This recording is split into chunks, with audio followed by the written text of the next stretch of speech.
Agency disclosure requirements for the national portion of the real estate exam focus on the state-mandated rules that force licensees to clarify their role in a transaction before meaningful negotiation begins.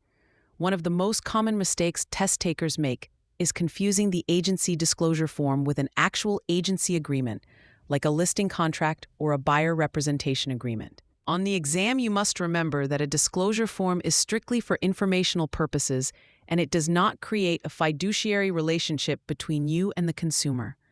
State laws require that agents provide this written disclosure at the time of the first substantive contact or before any confidential information is exchanged. Substantive contact occurs when the conversation shifts from general small talk about a property features to specific details about a buyer financial qualifications or their motivation for moving.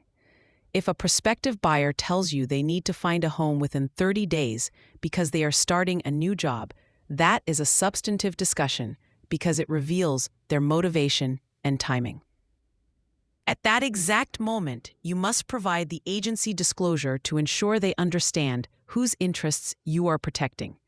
The exam will often present a scenario where an agent fails to provide the disclosure until a contract is being signed, and you must identify this as a violation of license law because the disclosure happened far too late in the process. You also need to be familiar with the different agency options that are typically outlined in these disclosures, such as seller agency, where you represent the seller exclusively, and buyer agency, where you represent the buyer exclusively. Some states also allow for dual agency, where the firm represents both parties in the same transaction, or a non-agency relationship, where the licensee acts as a transaction coordinator or facilitator without fiduciary duties to either side.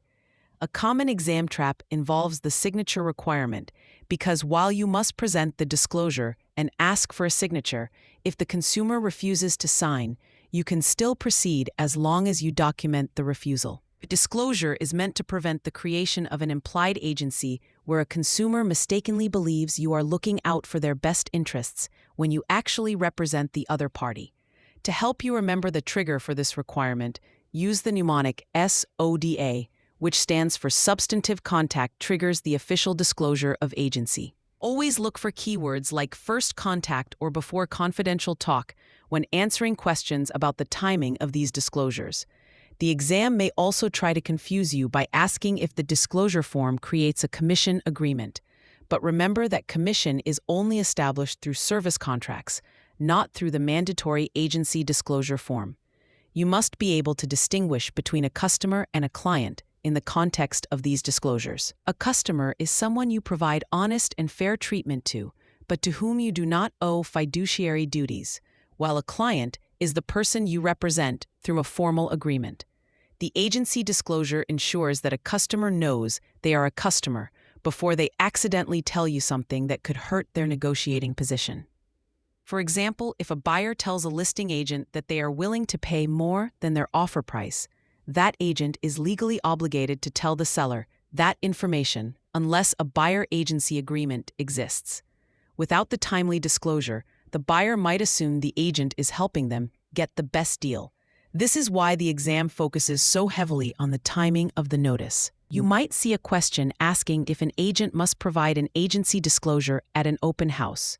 The general rule is that you do not need to provide it just for someone walking through the door, but the moment that person starts asking questions about how much they can afford or why the seller is moving, the substantive contact rule kicks in.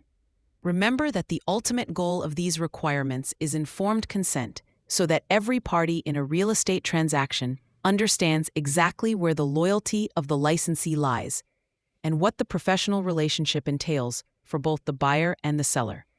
Passing the exam requires you to see these disclosures not as paperwork, but as a consumer protection tool that must be used at the very first sign of a professional conversation.